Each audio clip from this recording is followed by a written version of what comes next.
I don't mind the Epic Games Store.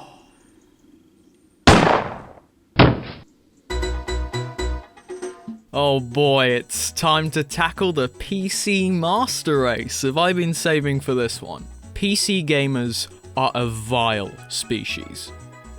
Hey! They'll happily shell out tons of money on 4K monitors, expensive graphics cards, a gaming chair with Go Faster stripes, but the second that they have to buy a game on a platform that isn't Steam, now that is going too far. Some of their complaints are understandable, it's nice to have a library in one place. But witch hunting some guy who just wanted to make some money on his passion project is maybe a step too far. I mean, there aren't even that many game launchers. There's only Steam, Origin, Epic Games Store, Uplay, the Rockstar game launcher, Battle.net, GOG Galaxy, the Bethesda games launcher, the Xbox app, the Windows Store. Okay, maybe they have a point. One or two game launchers are fine, but when it gets to the point where I have to lower the graphics settings in the game I'm playing just because of how many are running in the background, it's maybe a bit too much. But hey, some of these launchers might be worth the while.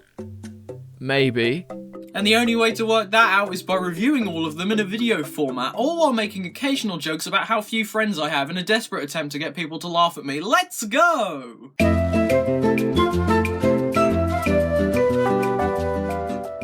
I can't say much about Steam that hasn't already been said.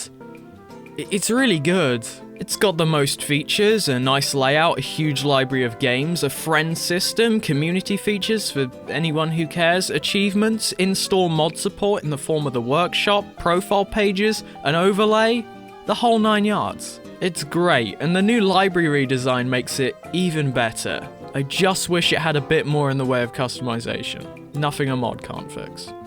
That's an 8 out of 10.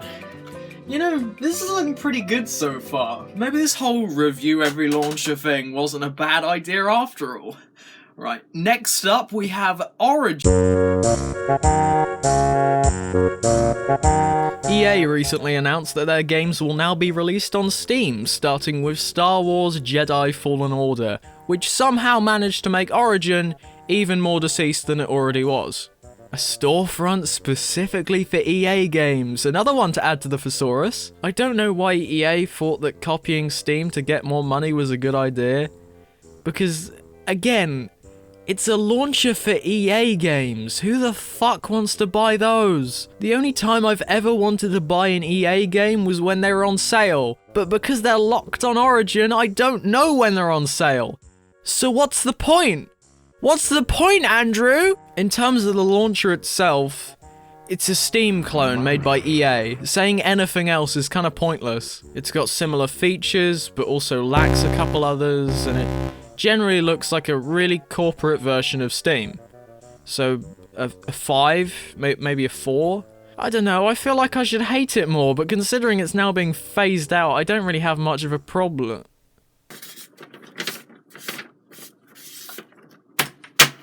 I have many problems, actually. I really don't understand why companies do this. Why release your game on one launcher, but then force me to boot up another launcher in the background just to play it? It's counterintuitive, stupid, dumb, and really pointless. And hey, that reminds me, anyone remember Uplay? Uplay is Ubisoft's version of Steam. And again, I must ask, who the fuck cares? Granted, Ubisoft games are actually good.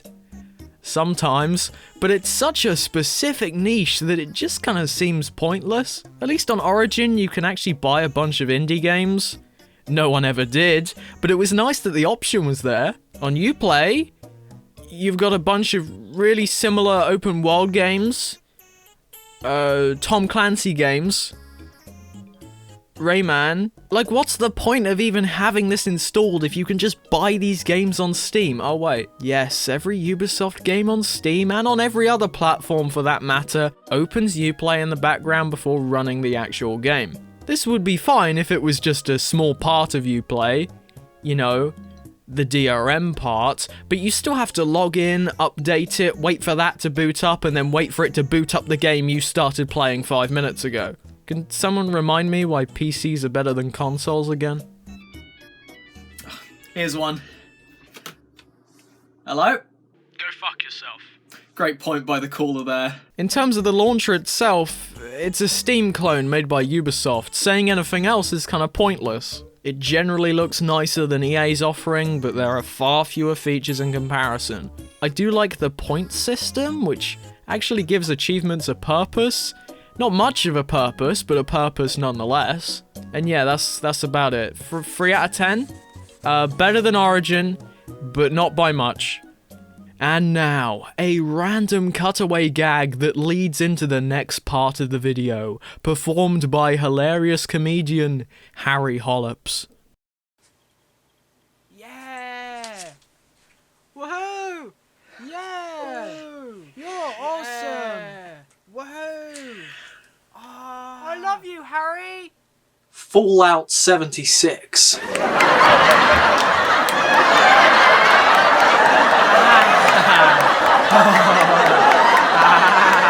You're so funny! The Bethesda game launcher, as if it couldn't get any worse. Released alongside Fallout 76, this disaster was doomed the second it was released alongside Fallout 76. What a game, huh? And I'm not talking about this mess, no, that was a fucking travesty. No, I'm talking about the game of predicting which stupid decision Bethesda would make next. Is it A, grant players a full refund regardless of their playtime, and then a week later refuse to grant anyone a refund? Or is it B, ship a $180 collector's edition with a cheap nylon bag instead of the advertised canvas bag? Or is it C, completely destroy the in-game economy by accidentally leaving the dev room in the final version of the game with thousands of extremely rare items? It's all of them. They did all of them. In a move that shocked absolutely no one, Bethesda has almost completely abandoned their own game launcher, choosing to launch this year's 2 Wolfenstein games, as well as next year's Doom Eternal, on Steam, with an option to just get them in the launcher. No one did. In terms of the launcher itself, it's a Battle.net clone made by Bethesda. It's buggy, uses about a gigabyte of RAM when launched in the background, and is generally pretty shit. At least they're consistent. 1 out of 10, I'd rather use Origin. Fuck! Sorry, excuse my language, it's just that the talk about something good alarm just sounded. That means that I can't talk about how bad Bethesda is and rely on that for comedy. I have to actually think. Don't worry though, I have a zinger prepared.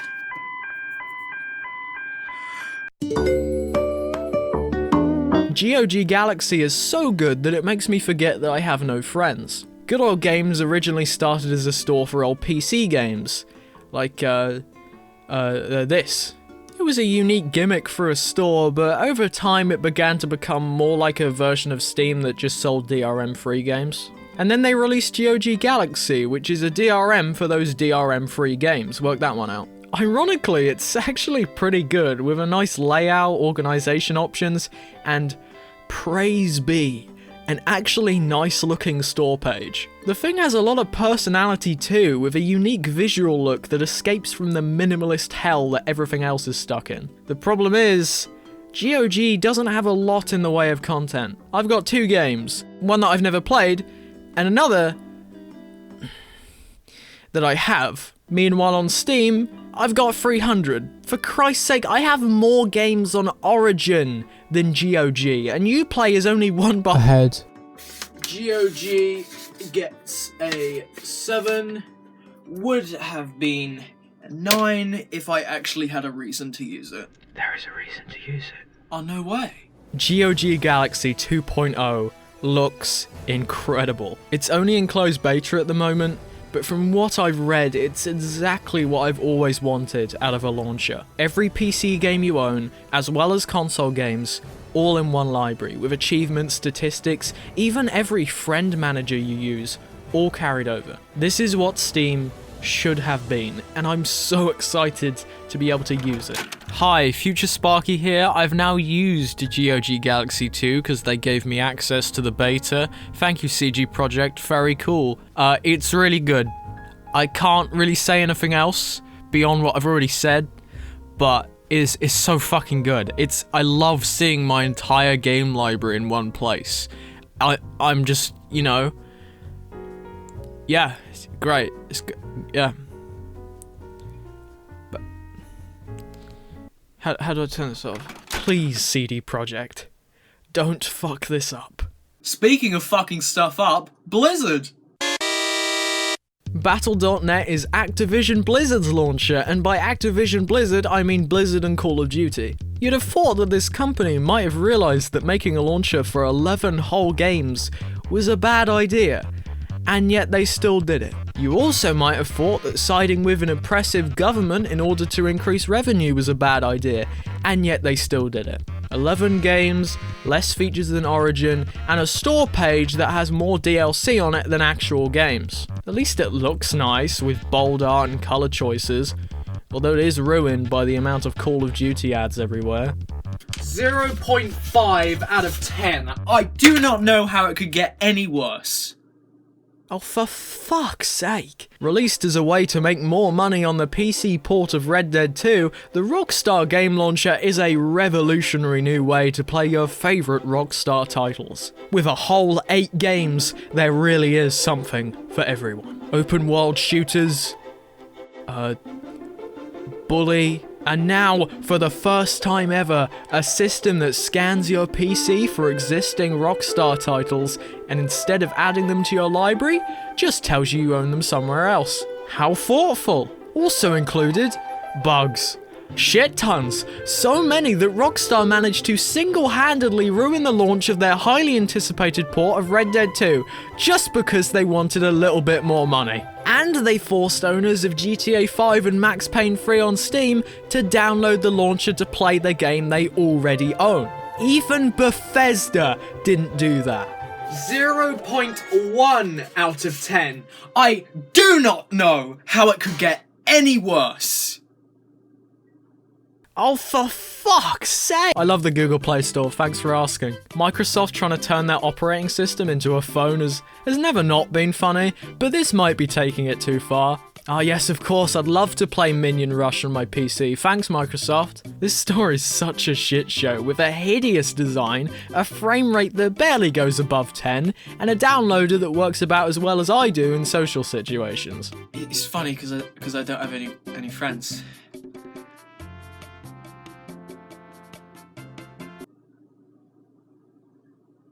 What's worse is that this was the only place to buy Xbox games on PC for a while, so if you wanted to download Forza, you had to use the same thing that you used to download Candy Crush.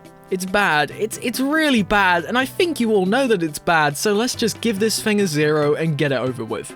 Thankfully, Microsoft recently introduced their new Xbox app, which is mostly just used for Xbox Game Pass, but you can also buy all their first-party games on it. It's still in beta, so I'm not going to review it now, but aside from a bucket load of bugs, as well as still using Microsoft's dumb system of hiding app installs, it's not terrible.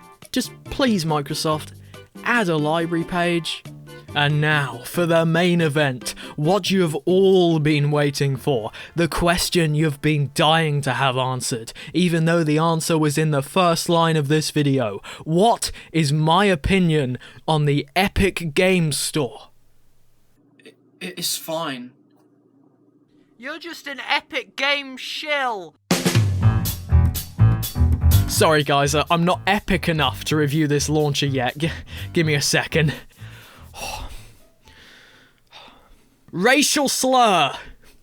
Alright, there we go. The Epic Games Store, the hottest item in gaming news this past year, right above people complaining about the number of fantasy creatures in a game made for 7-year-olds. For a good 5 months, discourse about this thing was inescapable, with tweet after Reddit thread after news article all about how terrible a PC game launcher was. Some of it was understandable. Epic chose to buy exclusive ownership over some titles like Borderlands and Metro Exodus, which is scummy, but at the same time, it's just a fucking launcher. It's not the end of the world if you have to click one more button than before to play a game of Ooblets.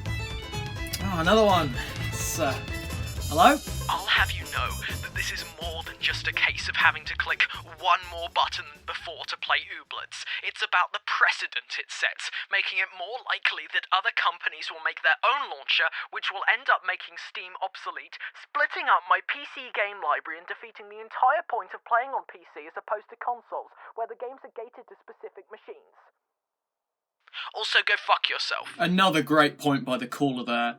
The launcher itself is fine enough, although it does lack a lot of features, many of which it should have by now. No achievements, wish list, and very little in the way of customization, which is inexcusable for a company that stole $100 from every 10-year-old in existence last year. They are still adding features, albeit slower than I release videos, but that's more than can be said for Bethesda. The new store page they just rolled out is actually pretty nice, managing to make the panel style marginally usable. And hey, they give out 1 to 2 games for free every week, and good ones too. Subnautica, Celeste, they gave out 6 Batman games a few weeks ago, which is just nuts. And yet I still see people refuse to download them just because it's the Epic Games Store.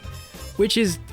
do you even like video games? 5 out of 10, not great, but it does have the potential to be a worthy Steam competitor, and those free games are pretty cool. So what did we learn then? Are these launches actually worthwhile, or are they just a waste of everyone's time? I'm not sure, but I am sure that I have no friends. Yeah? Yeah. Congratulations, sir. You're the comedian of the year. Oh my god, thank you so much. Oh, sorry, we don't do handshakes here. Why? Apparently it's too hard to edit. Oh, okay. Bit like how it's too hard for me to make any friends. Hey!